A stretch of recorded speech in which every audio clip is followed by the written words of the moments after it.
Hi, this is Dr. Armen Vartany, and this is our first live video recording that we're doing on Facebook and Instagram,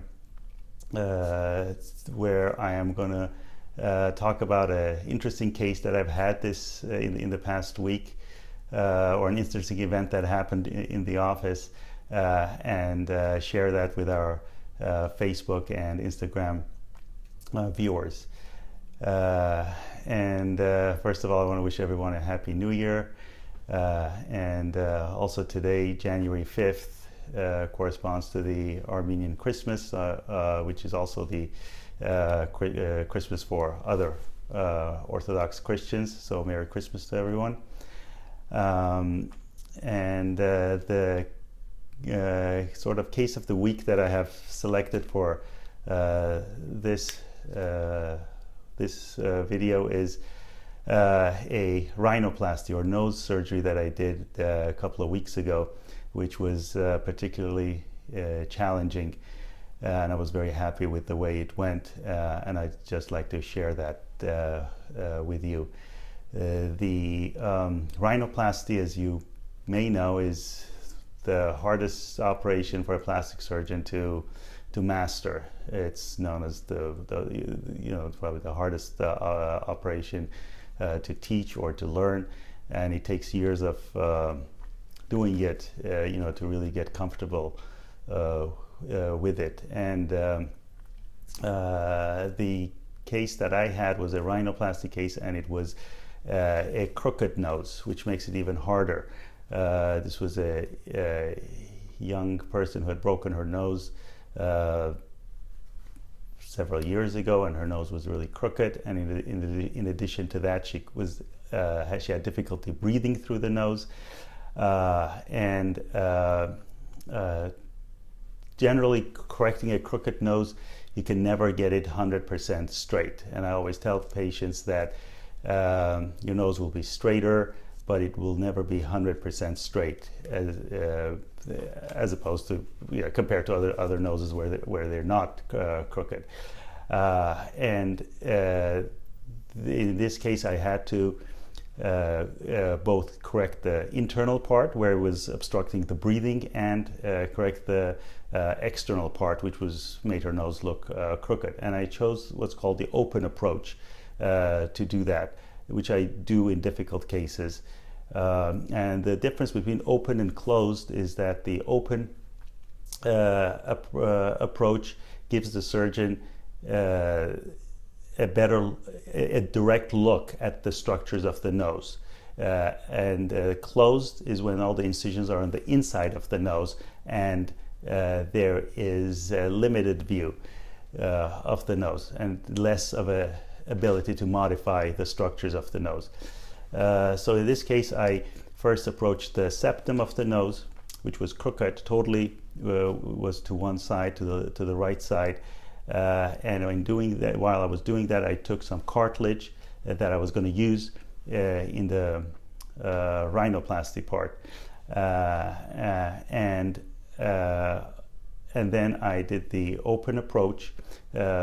And the external incision on the open approach is where the incision is right. There's a little incision here, and the skin of the nose, skin on the soft tissue, is flipped open, and you can see the entire structure of the nose.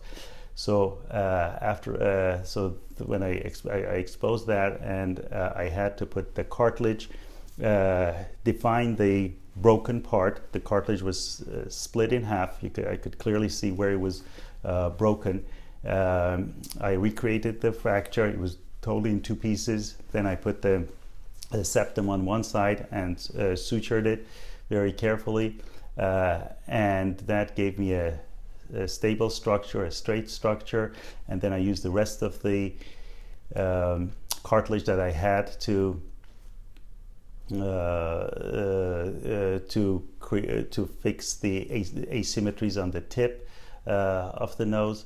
And the whole operation took about 3.5 hours. It usually takes about 2.5 hours for a rhinoplasty, but this took 3.5 hours. But it was definitely worth every second of it, and it turned out very nice. I was very happy with the result. Normally in rhinoplasty, I put a cast on the nose at the end, which stays for 7 days.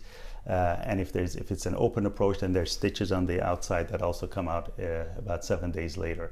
On the internal approach, on the closed approach, if there are no stitches, all the stitches are dissolvable, so there are no stitches to remove.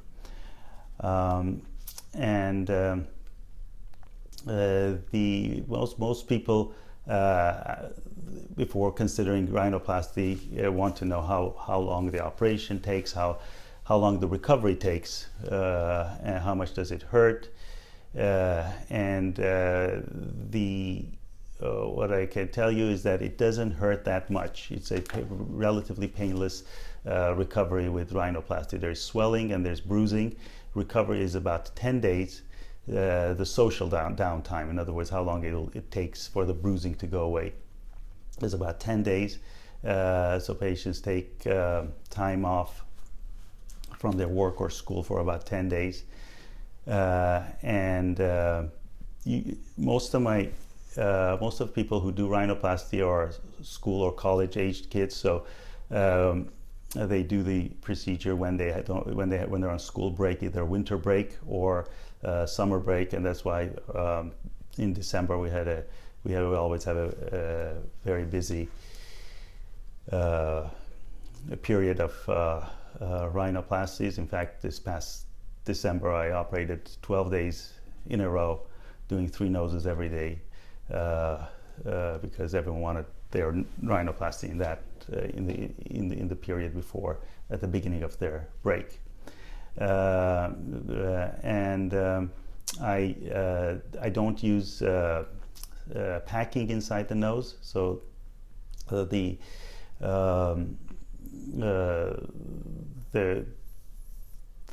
other words, I don't put anything inside the nose, any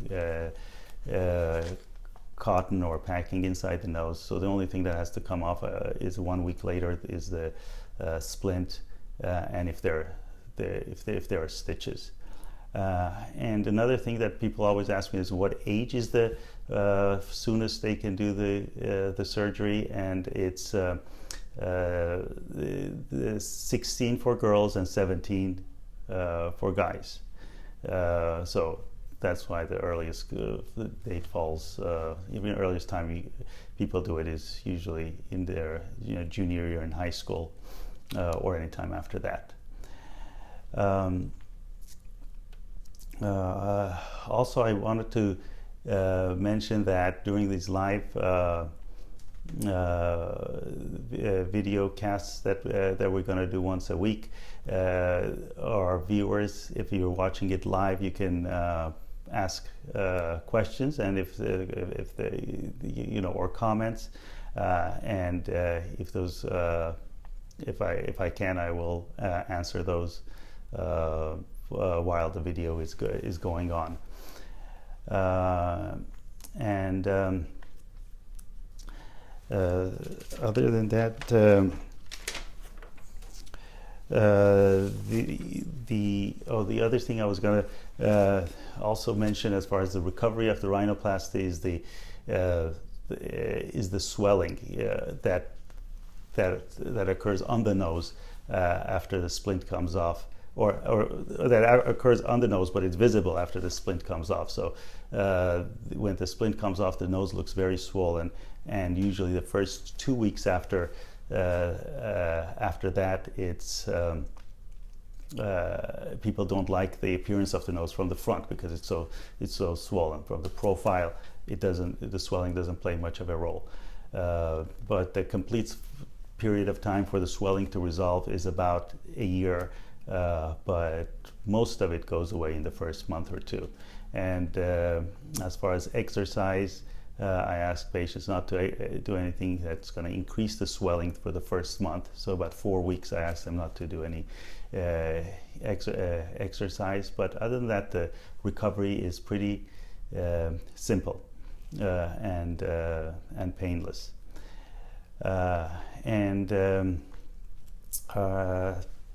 I think this will conclude our first video. I hope you enjoyed it, and I'll try to find interesting cases every week, and you can join us every Thursday around the same time if you want to join us for the live video.